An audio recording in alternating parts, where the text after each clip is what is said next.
شه ګل مرجانه د څه لامبې دې شروع کړي دي؟ دا د ویګي دپاره شه ویګي میګي لکه چکې مکې دپاره تیاري میري دې شروع کړي. کیسه پای ته ورسېده، دا یې رزلټ دی، څه نمکین دی، څه پوخ دی. او جناب ګل مرجان لګیا دی، اوس هم میلسته لګیا اوسه. او دا نمکین غوړیو ډېر خوند شان مزه کوي.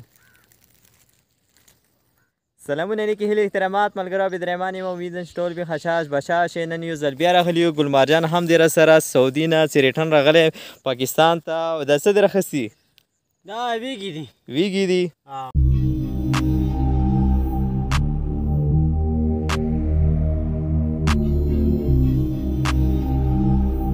کی سړی څه نه څه ورزش ان اکټیویټیز وکړي نو هغه یو خوند شان مزه بلوي.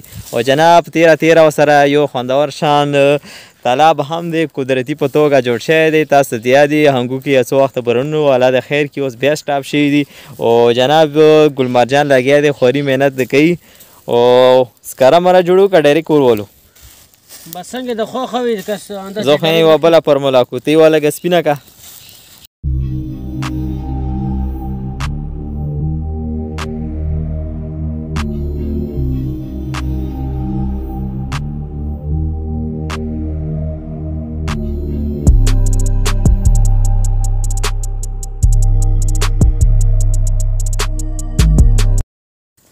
ښه جناب ډاډه ماډه جوړه که، تاسو کتلی شئ چې اور ولګوي ډېر ښایسته خوندور شان. او جناب د ویګي دي او یوه نوې فرموله دي میل پوټکو سر ورولو څه ټایم هم بچت شي او ونه سیزي.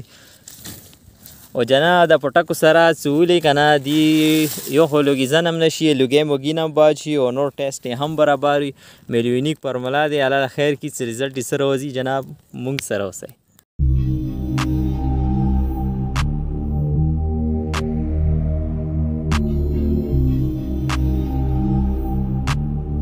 ښه جناب چکو مکو دپاره ډاډه شروع کړی شوي دی او چکې مکې تېرېدو والا دي. الله د خیر کړي چې سر رزلټ یې راوځي. مونږ سره اوسئ. ښه ګل مرجانه د څه لامبې دې شروع کړي دي؟ دا د ویګي دپاره ښه ویګي میګي لکه چکې مکې دپاره تیاري میري دې شروع کړي ده. څه الله دې خیر کړي.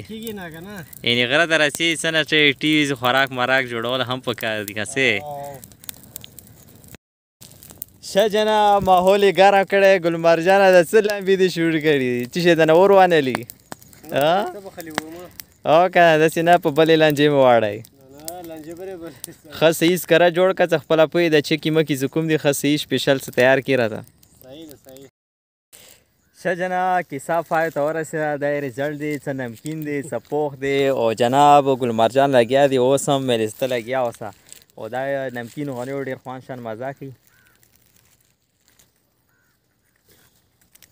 جناب دومره ښایسته ټیسټ یې برابر دی، خو طریقه یې دا دی چې دا کوم پوټکی دا نه ما لرې کودي سره پخوه، نیم نمکین وي نیم د سور شي، ډېر خوند شان مزه وي. خوند شان مزه یې شته که نه؟ نمکین دی که صحیح پوخ دی؟ صحیح برابر دی. دا خبرې ښه.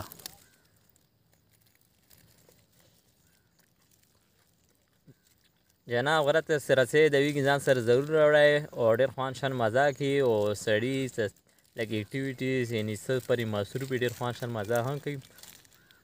دا خوند اصل شی چې کوم دی د لرګي راټولول شو، د ګرځېدل شو، د بیکګراونډ او د مزیګرۍ دی او ډېر خوند شان مزه کوي. او څه حساب ده څو که نه مخه وای شو تیره په راتلو والا دی. بیا انشاءالله بس دا کیسه پای ته رسوه. نو جناب دا ویګي نو زه بدرحمان تاسو عزت غواړم تر بلې ویډیو پورې د لوی الله په امان.